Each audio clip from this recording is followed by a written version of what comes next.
Thank you for joining us once more on Give It a Name with Jennylyn, the show that you can choose to name by going to my website and writing to me regarding the segment and what you think it should be called. Today we are going to be discussing money. So many people have lost their jobs and have great ideas. On previous shows I've talked about passion and trying to give birth to your passions. A lot of people don't because of fear. And the second reason is because of money.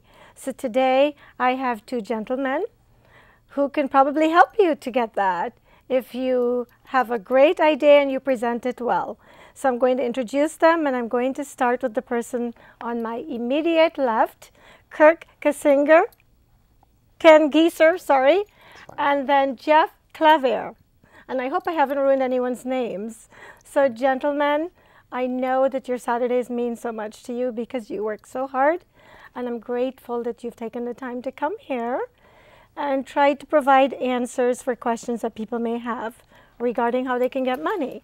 So why don't I start by asking you to introduce yourself and tell me about the name of your company and give us a brief synopsis and what it's all about, and then I'll ask Jeff to do the same. Start with you, Dirk. Well, thank you, Jennylyn. I'm very happy to be here.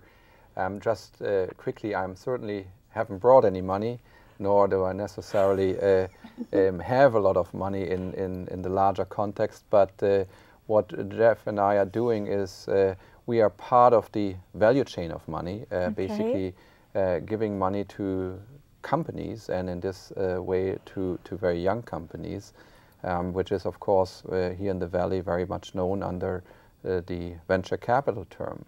What is probably special about me that I do that from a European perspective. I have been a VC now for over 20 years in various functions and for various groups. I founded my own venture capital group about 11 years ago. And what we do basically is, yes, we do invest in young companies. What I specifically like to do is bridging a bit the gap between German, European companies and here the Silicon Valley. So I do believe that Europe has great innovation, but by and large they sometimes don't see a global big market. So I help them to cross the bridges, and for that reason I'm living and enjoy my life here in Silicon Valley. Thank you. Jeff? So I'm also European. Funny you had two Europeans on this show. Thank you so much for having me.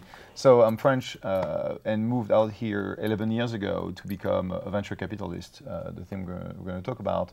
And 7 years ago started SoftTech VC, which is the firm which I'm now running, which is specialized in seed financing of very early stage startups in consumer internet.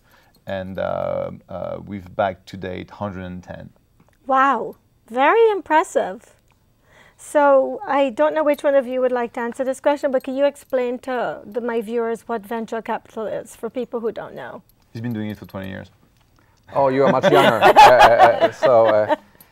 Well, the term is actually what it says. It's, of course, it's capital, and it's venture capital. A lot of people in the past have called it sometimes risk capital, which is a bad way to actually express it, because it is much more than just capital.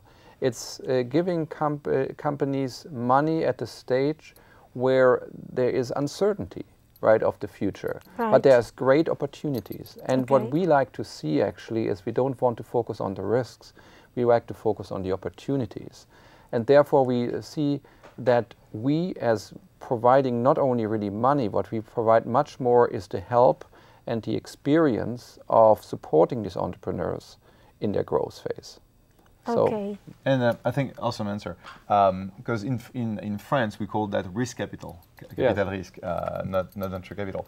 And the one thing is that there's different types of firms providing capital at different stages of the companies. So ours is really seed. So we are at the very early stage when the company has been going for a few months or maybe a year or so. Then you have the traditional firms which are going to take the companies from, let's say, them being a year or year and a half old to 5 years old. And then as the companies mature, you will have another category of investor that will come in providing larger amount of capital at reduced risk. Okay. And so when you go raise money, I think this is what we're going to talk about, it's important to understand that you want to focus on the companies, on the firms that are able to provide you with the capital you need at the stage you are at. Okay. So what then is an angel investor?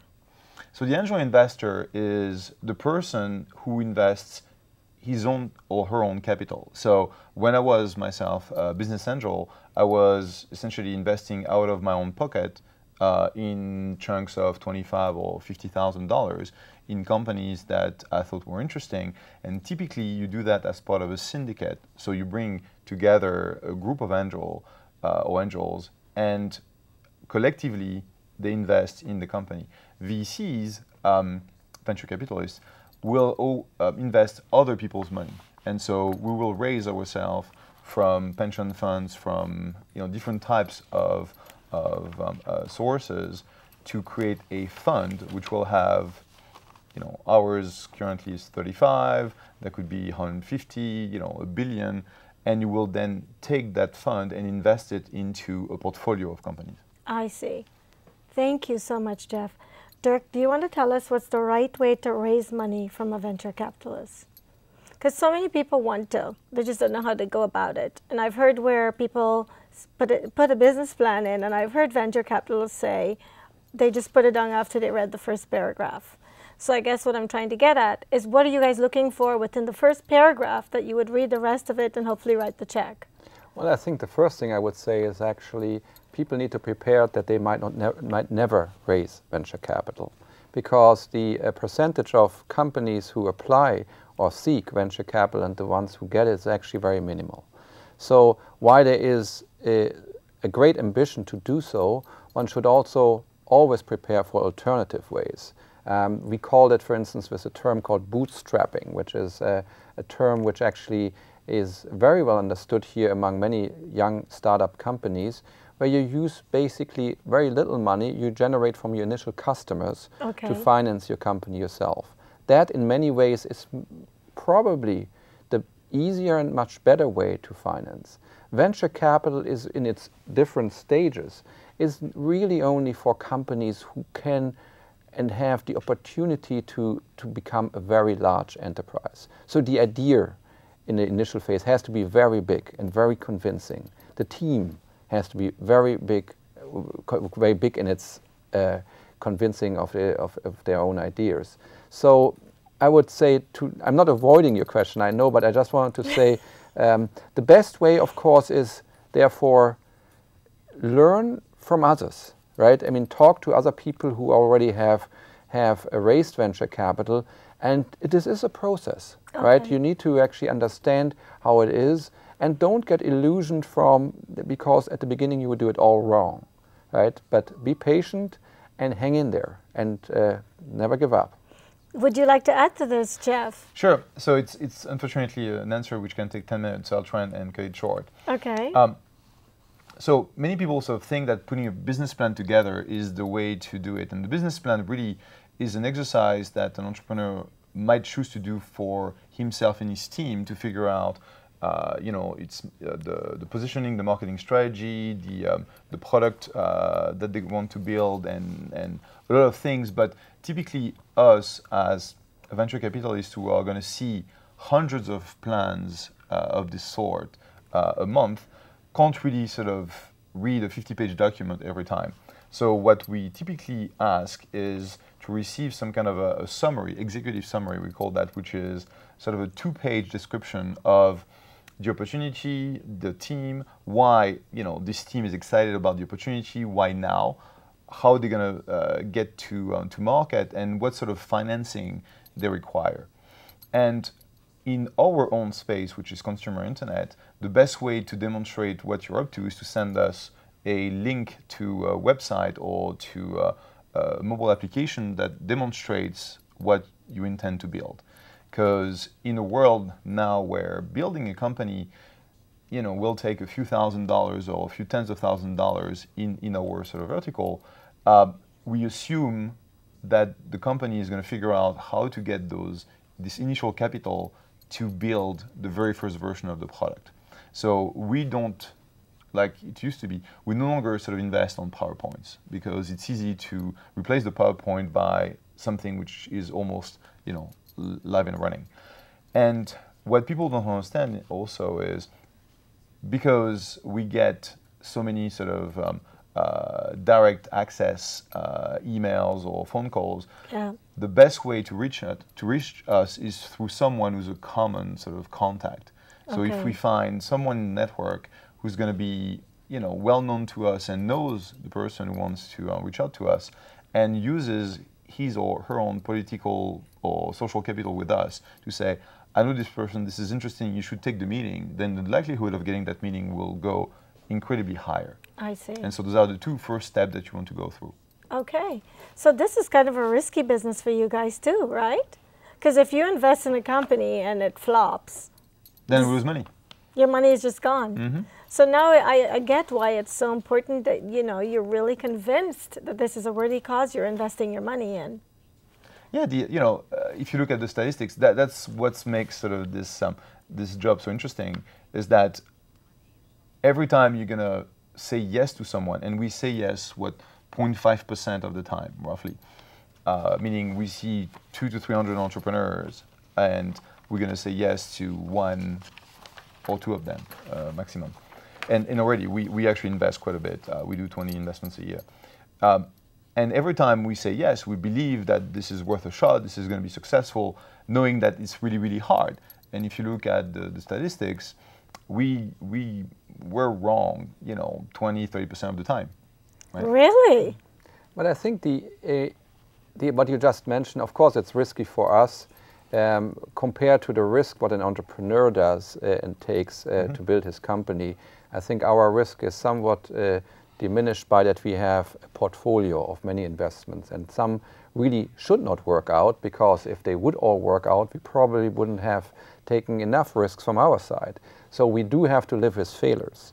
I think, however, if I would call it right now, what we are going through in the last years is really the democratization of entrepreneurship, because it was never ever really a better time to actually start ideas and start companies, because as you said, the money required to get something going, to demonstrate an initial product, has been significantly reduced. Okay. Right? And also the availability of angels, of various sources of money to help you to go through these initial stages are excellent. So I would think that for entrepreneurs, it's a wonderful time right now.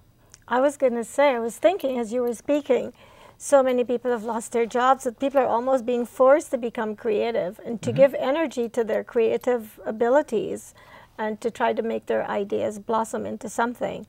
I had the privilege of interviewing Mr. Wozniak, and he was a really good example. You know, he started as a 10-year-old boy building stuff without a textbook.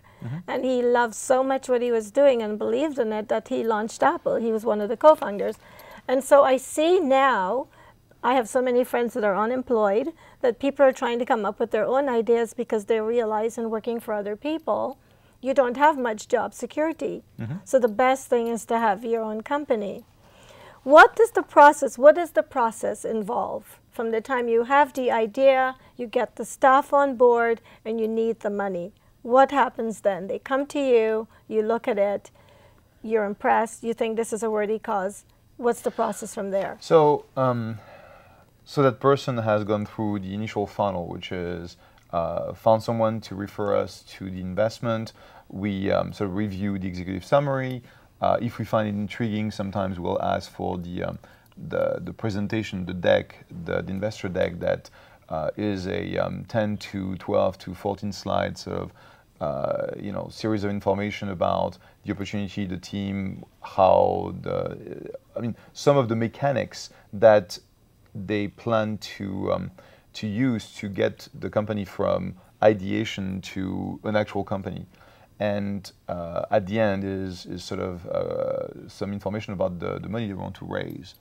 And if we think it's interesting, then we'll invite them in. And we'll see maybe 10 to 15% of the teams that reach out to us, we'll invite them to come over to our office and spend time with us. And it will be sort of a first hour meeting where they will present their deck, and we'll sort of get a feel for them as a team. We'll try and sense whether they have passion, if we feel that they have what it takes to take on this market opportunity that they're after. And if we're if we're intrigued, we'll have a couple of other meetings. We'll bring in experts, so people in our network who are, and we've done so many investments that we know experts in pretty much everything. So that's really useful. Would you imagine? And we'll get a couple of those outsider views on the technology, on the market opportunity, on the product. And if everything sort of seems to gel, then we'll have the challenge of choosing amongst maybe the 5 companies we could invest in, which one or two we want to add to the portfolio. Okay. And that will be based on the market opportunity, on how we feel about the risk of the venture, and how big of a return we think we can get. And at that time, we'll make an offer about either leading the round, so putting terms, or participating to a round that is already in place. Because the one thing which is special at our stage is that we always work with others. We're never alone in that financing. And so end to end, from the second meeting, we're trying to make a decision within 10 days. And so I would say from the time we receive the opportunity to the time we make a decision, I would say it's a few weeks. In certain cases where we had really not that much time because the deal was sort of moving fast, very fast, we've made decisions in 3 days. Okay. Do you want to add to that, Dirk? Well, 2 things. I mean, one aspect is for most of the people you might come across who want to create their business, I would actually suggest the best capital is what we call friends and fools, right? Which is basically go around around your relatives and try to raise the capital you need when you are a first-time person to start a company, and you might actually get some initial help, and that is probably for many the best route going forward. For the best practical route going forward.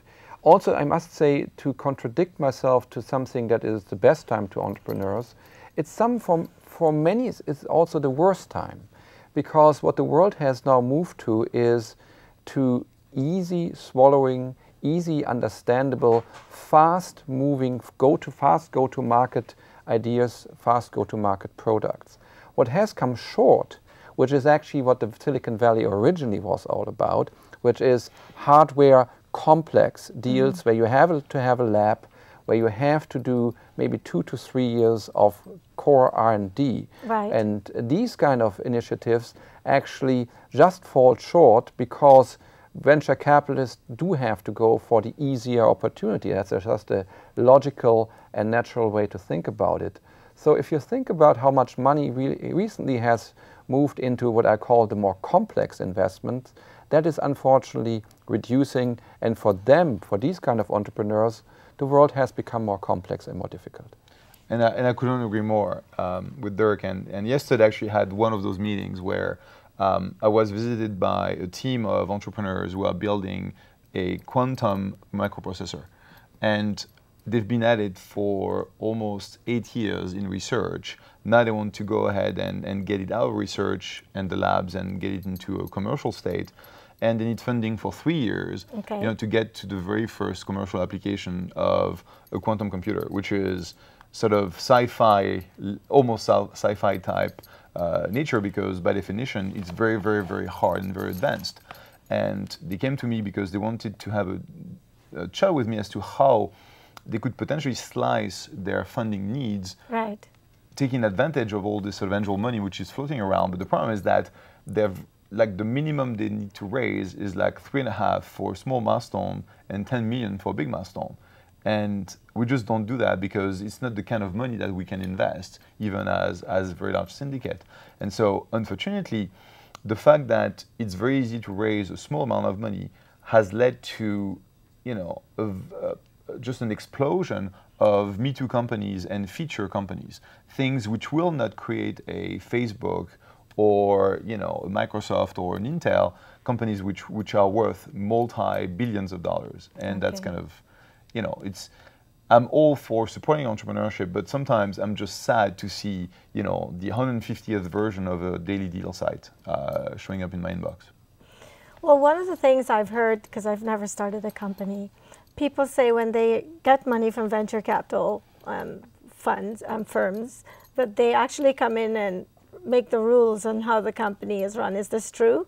I mean, I could understand that you would want to have some amount of control because your money is involved, but is that true?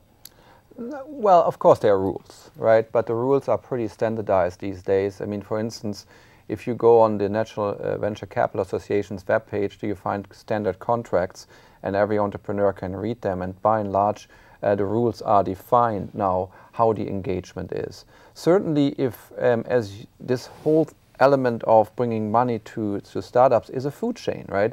And there are large capital pools of capital, and we get a little slice of it, and then we bring it forward to the company. So also we have to raise money. So and that food chain professionally requires that there are some certain ways of how we can control the money. But by and large, our job is certainly not, being German, that comes maybe across being sounding weird, not about control. Because we really think the entrepreneurs are in charge of running their show. There is a board, and under old principles, the board has specific functions. But the board is not about control. It's really about adding value and helping. Okay, okay. Jeff, do you want to add to that? I completely agree with Dirk. I think there's a stigma of it's no longer my company because I raise money and therefore I'm handing over the keys to those bloody VCs. Well, if you don't want that, then don't raise the money. Because obviously there is always, you can't have your cake and eat it. So there is some element of involvement, and we really try hard to be supportive, helpful. But if ever the entrepreneur doesn't do his job, then yes, we're going to, try and correct. And at some point, in the extreme case where, the entrepreneur really doesn't work out, then yeah, we'll just fire him or her and replace him, because that's what the board does. And it's not only the money talking; it's all the stakeholders of the company which have to, who have to do that. I think one of the things a good functioning board is actually when it's not only full of venture capitalists, but also some people who are industrialists and coming out of the industry before. So let's always hope that the board function is not only typical people like us. But of course what a board also has, and the venture capitalists have, is a vast experience of seeing and knowing what's happening next. Okay. Right? And I think that's an important function for us to basically predict whether the capability map of this CEO, of the founder, is actually good enough for the opportunity in half a year or 18 months going forward. And I think we are, in the interest of all stakeholders, we do have to act to see that potentially there's a gap. Okay. And we have to identify it, and of course we have to do it in the most amicable way, but sometimes it has to happen, and it's in the interest of all stakeholders in the company to do the right thing, to sometimes exchange the CEO well ahead before he sees it, he or she sees it. Well, and I would imagine that's the tough part. Well, not always, because according to Peter's principle, people always have a certain set of limits, and you have people who are tremendously gifted at starting companies and projecting a vision and seeing an opportunity, but the job really fundamentally changes when you reach 20 people, 50 people, 100 people, 200 people. And if you have a 200-person startup, well, it's no longer a startup first and foremost, and the job of CEO is essentially HR and strategy, and that's it. And some people are really good at it and enjoy it, and some others really don't. And so I know serial entrepreneurs who started a company every 2 or 2.5 years, and they get them off the ground, raise the money, and when the company sort of hits 18 months and 20 people, they just bring in a professional CEO. So it's not always a drama that people sort of always expect to see out of the situation. Sometimes we have CEOs saying, look, I just can't deal with having, we had the case in the portfolio company which was just taking off like crazy, doing extremely well, but the young CEO was a first timer, and he just called for help when the company had 20 people because he just couldn't cope. Right. And that's not because he's not talented, he's tremendously gifted. He's a great CTO founder who became CEO, and we brought in someone who was very experienced at managing larger teams and taking on the opportunities. And as a team, the CTO and this new CEO are doing just wonders. And so it's really sort of how can we help best the company and give it all the the tools and the resources and the talent they need to actually really take on the opportunity. And in that case, that might mean a better CEO that will work with the founding team to get to the next level. Well, you know what? As always, the time just flies when I'm getting smart. And you guys are definitely enlightening me. And we only have 2 minutes left, so I hope we can do a segment 2, because I know the information that you're providing, it's so critical. So many companies, you know, springing up everywhere now. And I hope you guys will be able, somehow we can synchronize to bring you back. But how does a VC, and I'm going to ask this last question, and then I'm going to have you tell me what you think people should know that I didn't ask, who was potentially trying to get money for their ideas. How does a VC evaluate a company's product?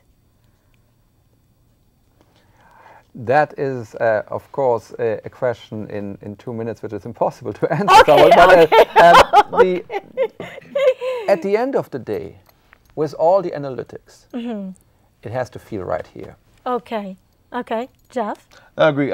Well, we'll sort of use our own experience on the product side to sort of figure out whether we see both a product which is differentiated, which has organic retention in our world, it's extremely important, and fills a gap that is sort of genuine, because today you see so many things which are, hey, you're going to use it in that 0.05% sort of probability range, that there's no point in funding something like that. Okay. So figuring out that this is something which is mass market and mass usage is very important. Okay. Well, thank you, gentlemen, so much. I feel like the time flew by. Hopefully we got enough information that those people who are curious have gotten some of their questions answered.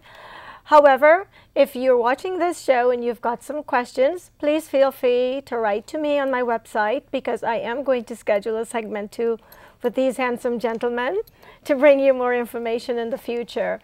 Thank you so much for watching Give It a Name with Jennylyn. I really hope that when you watch this show, you're learning something from whatever the segment is that I'm covering. Thank you very much to my guests. Thank you to my crew. And thank you to everyone. Have a great day.